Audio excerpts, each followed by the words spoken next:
Est-ce qu'il y aurait enfin un véritable renouveau dans l'univers Walking Dead? Naturellement, je vous pose cette question car je viens de découvrir les 3 premiers épisodes de la saison 3 de la série Daryl Dixon. Naturellement, on voit ça ensemble. Let's go!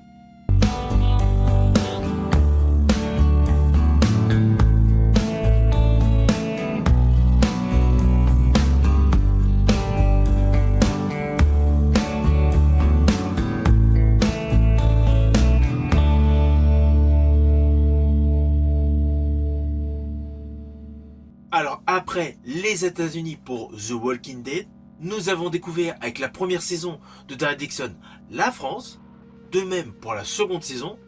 À la fin de la seconde saison, il allait en Angleterre via le tunnel sous la Manche, mais en fait, l'Angleterre n'est que temporaire. La saison ne va pas du tout rester sur l'Angleterre, elle va être dans une ambiance beaucoup plus ensoleillée, l'Espagne. Ainsi, de manière générale sur ces 3 premiers épisodes, il y a une véritable exploitation des décors. Dans un premier temps, des décors anglais, avec une colorimétrie plutôt sombre, plutôt grisonnante, puis l'Espagne avec une colorimétrie davantage sépia, largement ensoleillée. Alors sur la globalité de ces 3 épisodes, là exceptionnellement je vais faire de manière générale. Après chaque semaine, je vous préciserai mon retour sur l'épisode de la semaine. Mais là, de manière générale, ces 3 épisodes nous mettent réellement en exergue le couple vedette star de cette série Daryl Dixon, Daryl et Carol. Ils ont des interactions extrêmement solides et nous permettent une présentation de personnages totalement authentiques, avec des blessures, des mauvais souvenirs, mais surtout des moments calmes. Ne vous attendez pas à de l'action movie face à des zombies. Il y a des scènes trash, mais cela reste modéré. On est davantage axé sur les personnages. En dehors de l'effet post-apocalyptique des zombies qui parsèment le monde, nous découvrons une fois de plus des personnages humains, bien humains, vils et malsains. Et on se doute assez rapidement que le jeune couple qu'il découvre au bord d'une cascade va être l'axe central d'un pan de l'histoire de cette saison où l'antagoniste principal de Daryl Dixon est tout simplement un humain. Alors en ce qui concerne le premier épisode, je l'ai trouvé totalement accrocheur.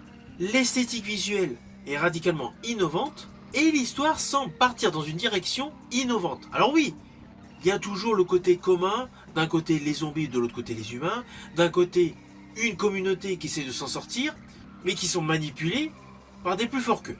Mais là, il y a tout un aspect culturel, je pense notamment avec l'histoire du mariage, qui change, mais vraiment, du quotidien qu'on a pu voir au fil des différentes saisons de The Walking Dead et de Fear the Walking Dead. Moi, perso, j'ai aimé le côté de la culture espagnole avec leurs offrandes, leurs coutumes, leurs règles et implicitement les injustices qui en découlent. Cette nouvelle approche de ce monde impacté par la pandémie internationale propose une réelle réflexion sur de nouveaux dilemmes moraux. À cela s'ajoute une évolution des personnages. Daryl a toujours son côté froid, son côté rustre, son côté survivaliste, tandis que Carol, au fond d'elle, s'humanise davantage, notamment par rapport à sa perception du jeune couple qu'ils ont rencontré à la cascade. Il y a des notions d'amour, de tradition, tout ce qui fait l'âme essentielle tout simplement de l'espèce humaine. Je pense qu'au fur et à mesure qu'on va avancer dans la série, il va y avoir une certaine opposition dans les raisonnements entre Daryl et Carol.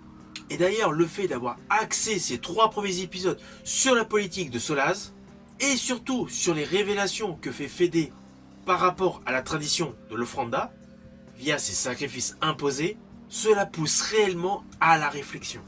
Là, c'est évident, nous avons une dimension sociale. On a beau être dans un truc post-apocalyptique, avec des zombies, voilà, qui n'ont de cesse d'exister. Mais là, en plus de cela, se rajoute une micro-société avec des problèmes de société imposés par la loi du plus fort. Ainsi, sur la globalité, j'ai trouvé ces 3 premiers épisodes davantage axés sur l'émotion. Il y a certes de très belles scènes d'action, comme notamment celle mettant en vedette des zombies dans l'océan. J'ai particulièrement aimé cette scène de combat. Les différents combats dans lesquels se retrouve impliqué le personnage d'Harry Dixon sont très bien orchestrés, avec de très belles chorégraphies. Lui, en plus, il est toujours expert de l'arbalète. Mais sur l'ensemble, ces 3 premiers épisodes sont davantage axés sur le côté émotionnel et sociétal de cette communauté, telle le Fort Alamo, au Texas, qui vit apparemment protégée, mais qui n'ont de cesse d'avoir des obligations par l'extérieur. Soit des attaques par des zombies, soit des sacrifices qui doivent être occasionnés pour le grand chef du secteur. Au vu de tout ce qu'on a pu voir sur ces 3 épisodes, je pense que cette série va davantage se centrer, s'axer sur les dilemmes et les conflits humains. Alors oui, ce n'est que mon opinion, mais je pense que cette série va uniquement se servir du côté zombie comme artifice, comme satellite autour d'une histoire centrale qui nous mettra en exergue les déchéances de cette nouvelle société en Espagne. Je vous dis à bientôt pour une prochaine vidéo.